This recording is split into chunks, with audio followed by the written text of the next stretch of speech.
Hi, I'm Pete, and this is an HK Now store unboxing. So I ordered these puzzles about actually exactly 3 weeks ago today. So that was pretty speedy. Actually, one of the puzzles was a pre-order, but it shipped almost immediately after I placed the order. So I was pretty happy with that.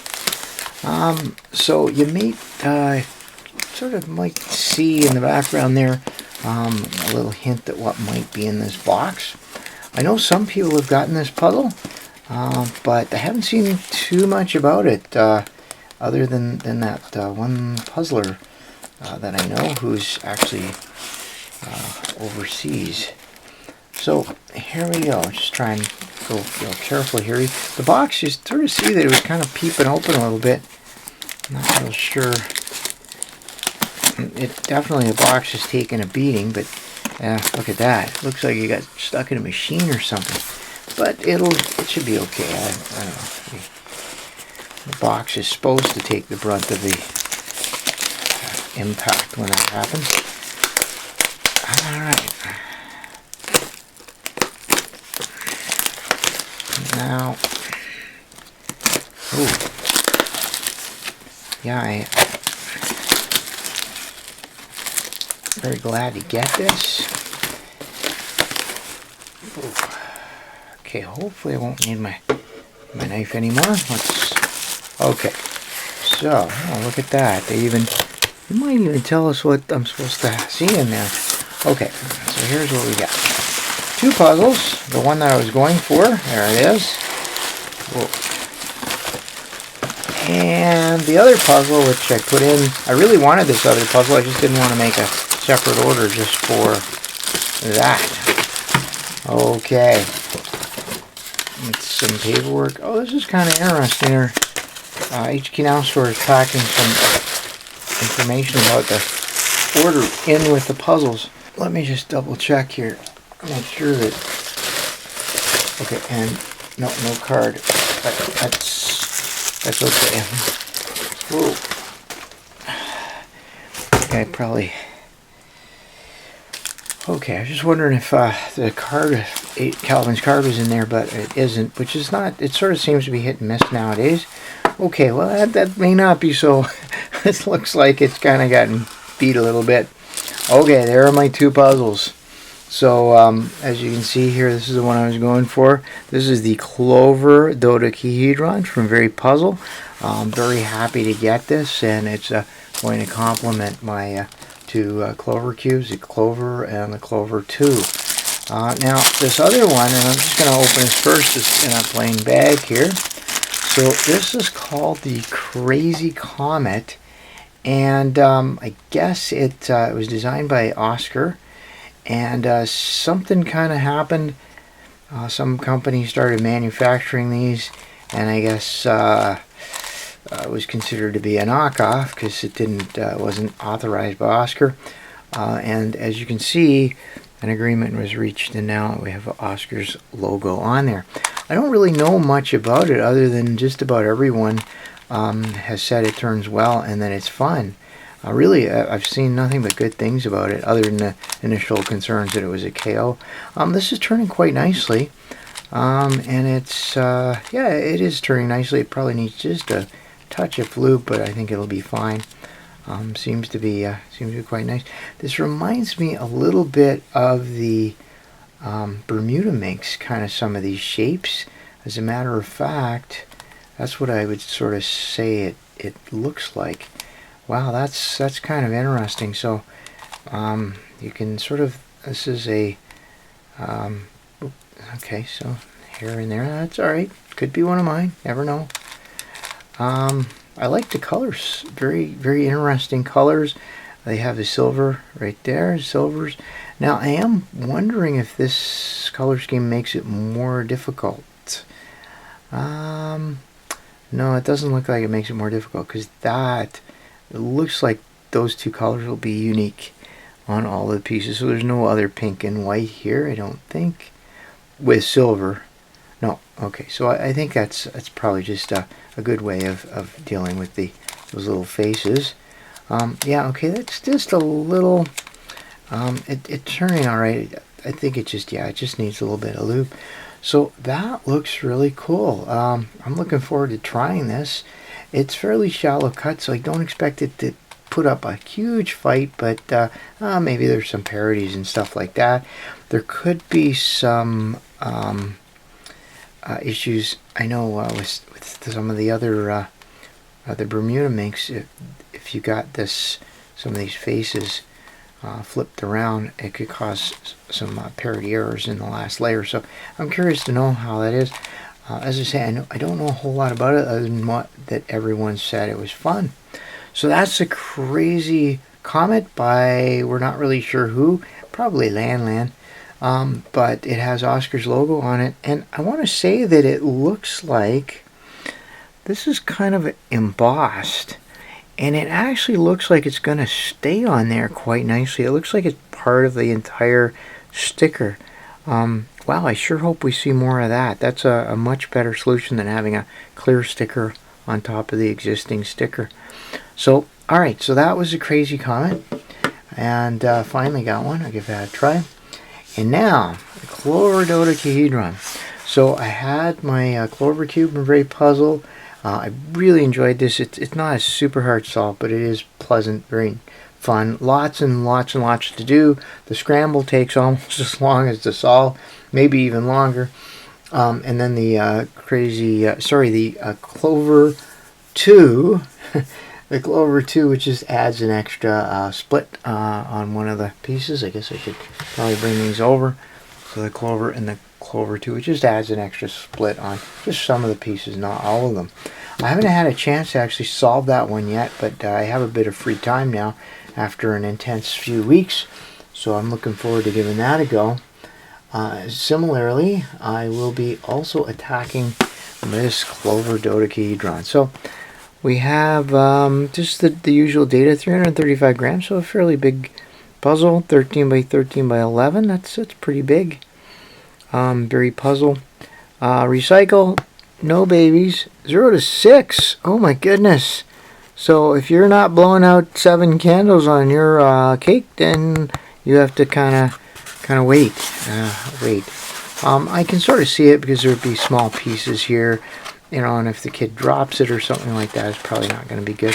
So the typical black packaging that Very Puzzle's been using these days, and voila, the Clover Dodecahedron.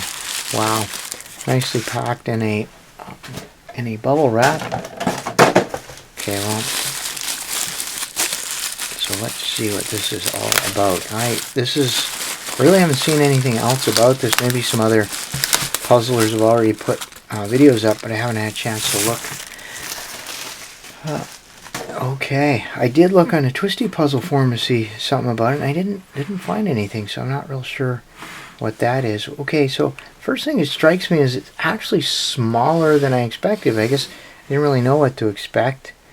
So there it is. It's just a little bit bigger than the Clover Cube.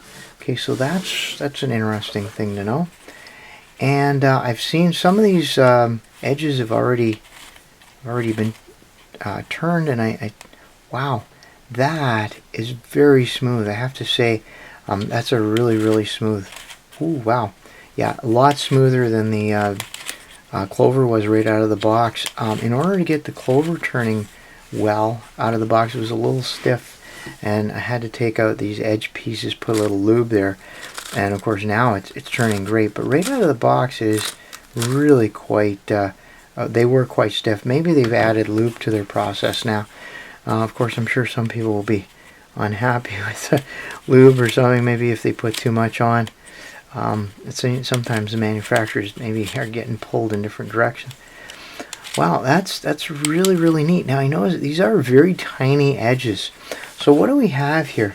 We see here we have a central edge and 2 axes that can turn 180 degrees. They can also turn a little less than 180 degrees. I should probably know what that is. But they can turn a little less and pick up a piece from the side there. When we look at the Clover Dodecahedron, we see the same central edge, the same two axes, and it really appears to be identical in terms of the pieces and the piece types and the piece shapes. The only difference that I can see is that the Clover Dodecahedron obviously has, instead of 4 faces around an edge, it has 5 faces. I don't know what exactly that's going to do for the solve, but I think based on this, that the algorithms we use on the Clover Cube should transfer right to the Clover Dodecahedron. Well, let's give it a go. Let's give the corner 3 cycle a go. So that's flip, flip, flip, flip, flip, flip, and then we do the same thing all over again. Whoops. Oh boy. Flip, flip, flip, flip, flip, flip. Okay, so what we have here is a nice clean corner 3 cycle where this corner went over here, that corner went over there, and also all of the corners were rotated so that the top face color is now pointing to out, out, and out. Alright, well, let's see if that's going to work on the Clover Dodecahedron. So I'm going to go flip, flip, flip. As these edges are much smaller, so that's something. It's not difficult to turn. It's just I think getting used to it. Okay, so that's one, and then we just do the whole thing again. Flip, flip, and flip, flip, flip. So how do we come out of this? Well, let's see. That piece went there. That piece went there. That piece went there, and we see that we have the yellow, the top face all pointing out. So it's really an identical pattern between the two puzzles, which tells me that if you can solve if you can solve the Clover Cube, you should be able to solve the dodecahedron. Now, one of the things we do on the Clover Cube to turn some of our pieces is kind of flip them around the perimeter of one of the faces. If you do that here, you'll have a different number of flips. So I'm not sure if that's going to cause some parity issues or some other types of things. It will be interesting to see.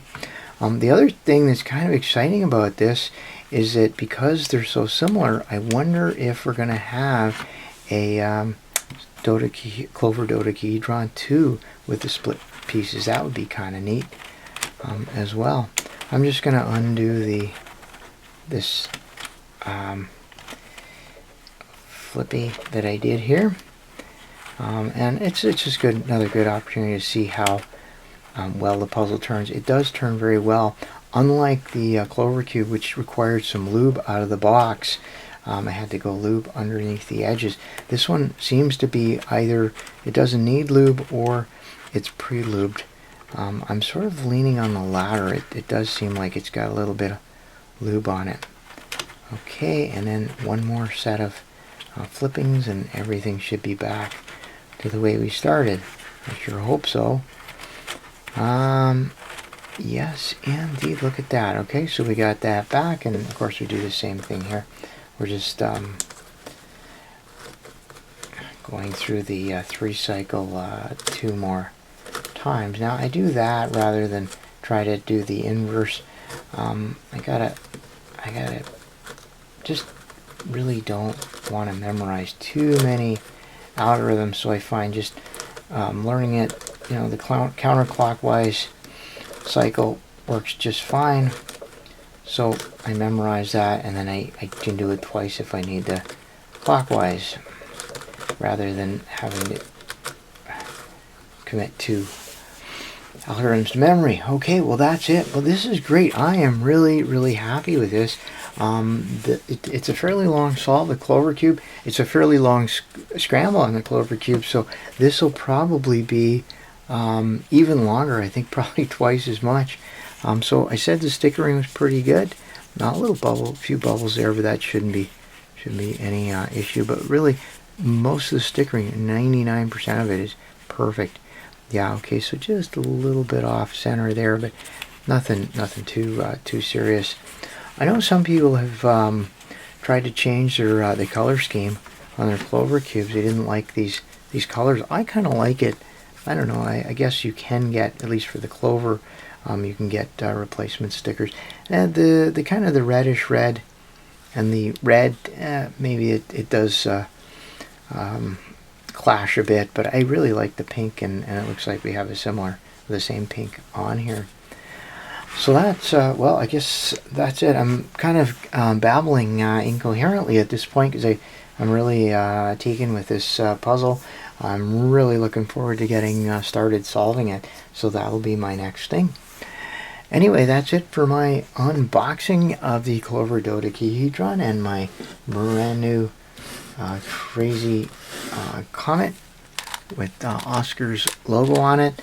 I'm going to put a little lube on this, and I'm going to scramble it up, and I'm really looking forward to solving both of these puzzles.